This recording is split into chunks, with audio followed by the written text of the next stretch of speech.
Assalamualaikum warahmatullahi wabarakatuh. Perkenalkan, saya Fanya Putri Sofia dengan NIM 642411131 dari kelas manajemen 2C. Jadi, di sini saya akan sedikit sharing dan akan mewawancarai seseorang yang sudah berkarir di salah satu perusahaan besar BUMN, yaitu di PT Pertamina. Yang sudah kita ketahui juga bahwa untuk berkarir dan bekerja di satu perusahaan besar itu sudah menjadi keinginan banyak orang, dan tentu saja saya salah satunya. Maka dari itu, kita juga harus tahu bagaimana caranya untuk dapat bersaing di perusahaan tersebut dan apa saja sih yang harus kita siapkan dari saat ini. Tidak perlu lama-lama, langsung saja mungkin kita tanya kepada beliau untuk sedikit sharing dan bagaimana perjalanan beliau hingga menjadi saat ini. Halo Kak, kenalin Kak, aku Fanya Putri dari mahasiswa Universitas Binasaran Informatika.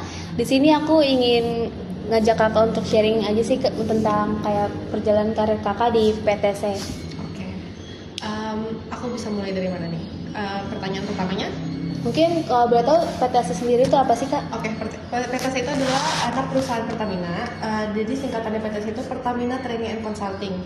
Dia berada di bawah Pertamina Persero langsung yang mengurus segala kebutuhan event, kebutuhan telemanajemennya Pertamina itu PTC yang handle. Jadi seperti IO-nya Pertamina gitu.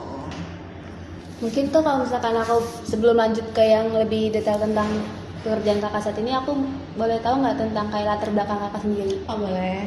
Sebelumnya nama aku Vinky Apriani Baruta. Aku lulusan S1 Ilmu Komunikasi. Latar belakang ya, perjalanan karir ya. Iya. Jadi sebelumnya itu aku lulusan sebelum kuliah itu aku lulusan SMK perhotelan. Jadi aku pernah bekerja di hotel. Setelah itu aku juga pernah bekerja di retail di Metropolitan Mall Cilengsi gitu, dan aku juga pernah bekerja di bagian properti sebelum aku terjun ke Pertamina Training and Consulting gitu. Jadi aku terjun ke Pertamina Training and Consulting itu sekitar tahun 2023 gitu. Nah itu di sana aku sebagai trainer gitu, trainer pelatihan aviasi. Jadi Pertamina itu ada banyak ya. Jadi aku sebagai salah satu trainernya di Pertamina Aviasi. Gitu. Jadi kan sini kan Kakak juga udah punya banyak pengalaman dan cukup lama juga kan kerja di PTC ini.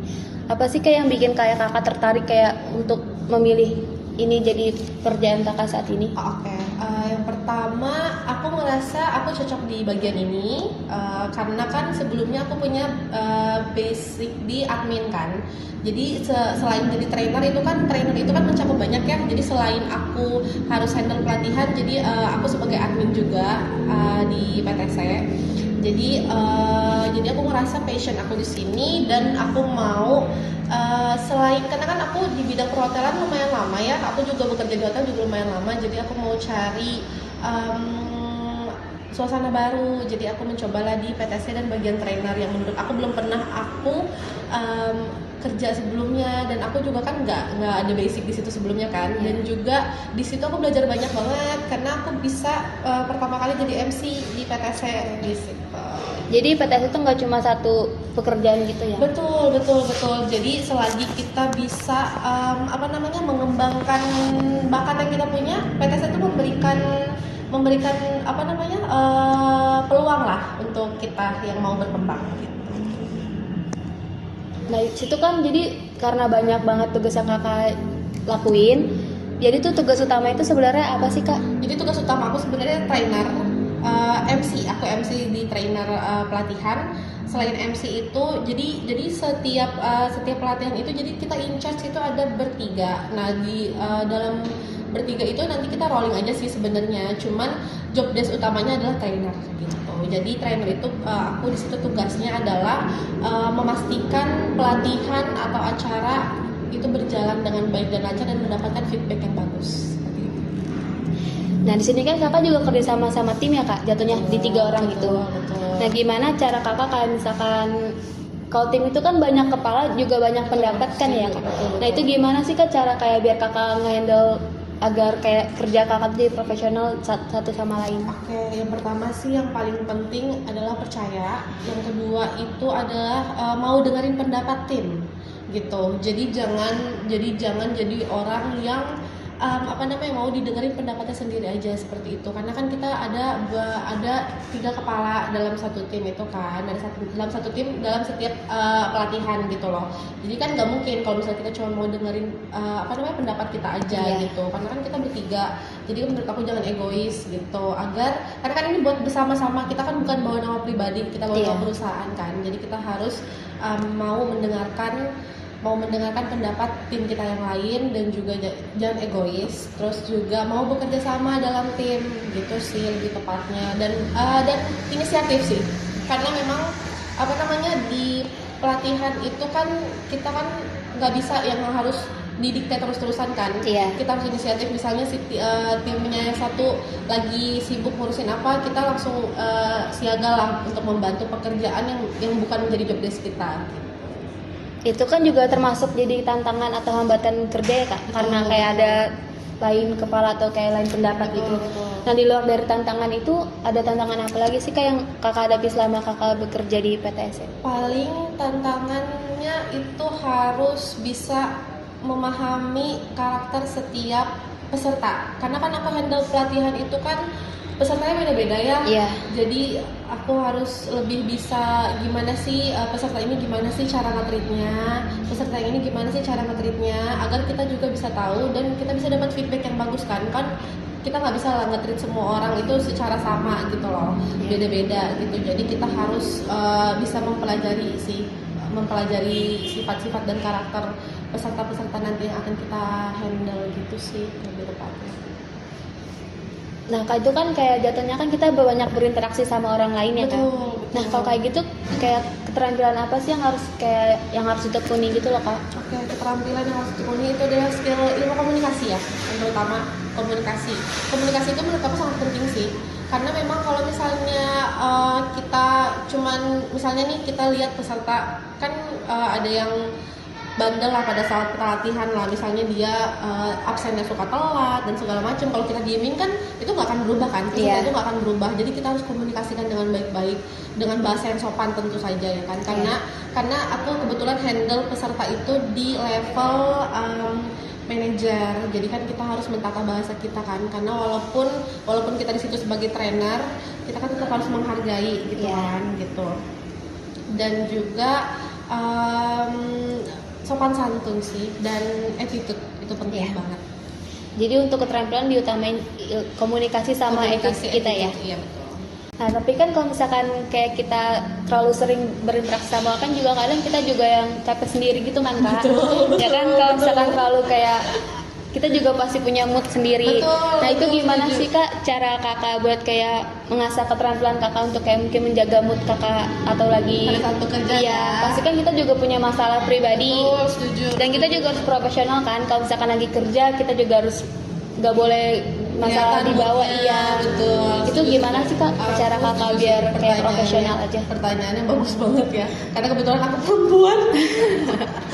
Nah itu sering banget aku hadapin ya, karena kan setiap orang kan pasti punya moodnya masing-masing. Cuman kan kita bekerja di bagian service pelayanan ya, jadi mau gimana pun kita punya masalah di belakang, kita tetap tampil maksimal dan memberikan pelayanan yang prima ya untuk peserta gitu.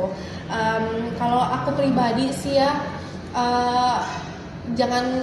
nggak bisa sih kalau kita bawa masalah kita ke tempat kerja itu salah banget. Jadi mau gimana pun, mau apapun kondisinya, kita harus tetap senyum sih di depan peserta gitu. Paling aku itu caranya pada saat nanti peserta materi itu kan aku bisa curi-curi waktu untuk kayak keluar ruangan sebentar, aku sambil keliling-keliling lah di area sekitar gitu lah, sambil sendiri gitu, scroll TikTok gitu yang dilakuin orang-orang lah ya, untuk ngilangin bad moodnya aku, mood jeleknya lah segala macam. Mungkin juga udah terbiasa juga ya kayak betul, karena udah kebiasaan jadi ke bawah sih. Sebenarnya kan ala bisa karena biasa ya.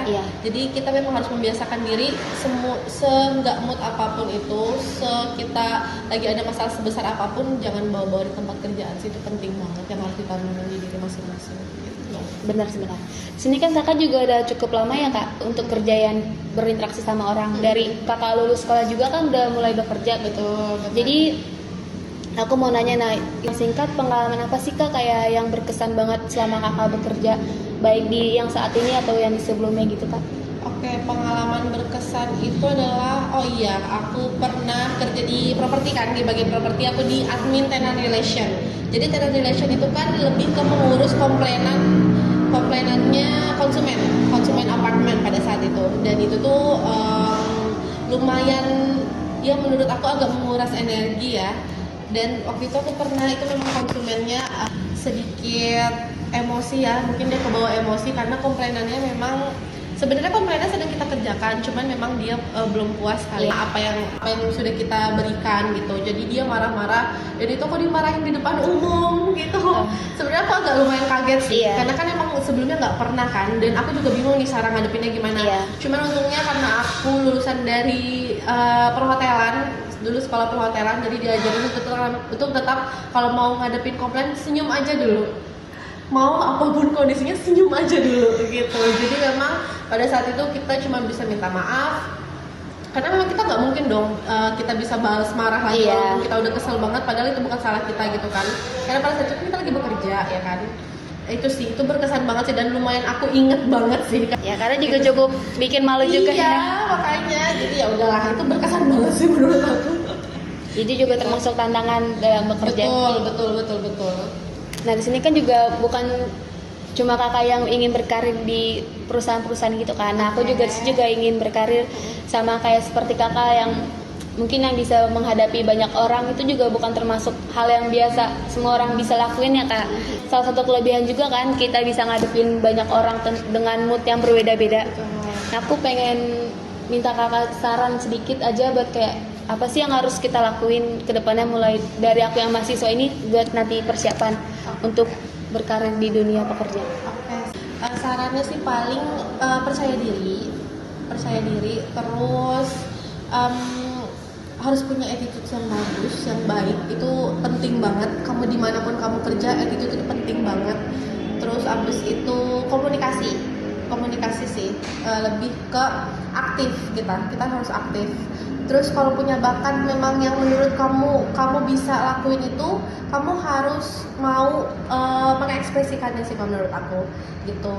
Mau menunjukkan bakat yang kita punya gitu. Asal bakat itu bagus dan menurut kita baik dan bisa berkembang, kenapa enggak? Jadi mungkin intinya kayak mau coba hal baru gitu kali ya. Betul, mau coba hal baru, jangan terpaku di situ-situ terus gitu. Jangan gampang puas lah intinya. Jangan gampang puas dan mau mendengarkan pendapat orang lain sih gitu. Wah sangat menarik banget ya kak, tadi udah saling sharing juga tentang pengalaman kakak selama ini kan. Banyak pelajaran juga yang bisa aku ambil, mungkin gak cuma buat aku, mungkin juga bisa buat banyak orang. Semoga pengalaman dan perjalanan karir kakak juga bisa bermanfaat bagi dan juga bisa buat kakak berkembang lagi ya. Amin. Sukses terus buat kamu ya. Iya, baik. Terima kasih ya kak atas waktu dan juga saran dan sharing ya. Sama-sama. Terima kasih. Mungkin itu saja sedikit wawancara dari saya, kurang lebih mohon maaf. Wassalamualaikum warahmatullahi wabarakatuh.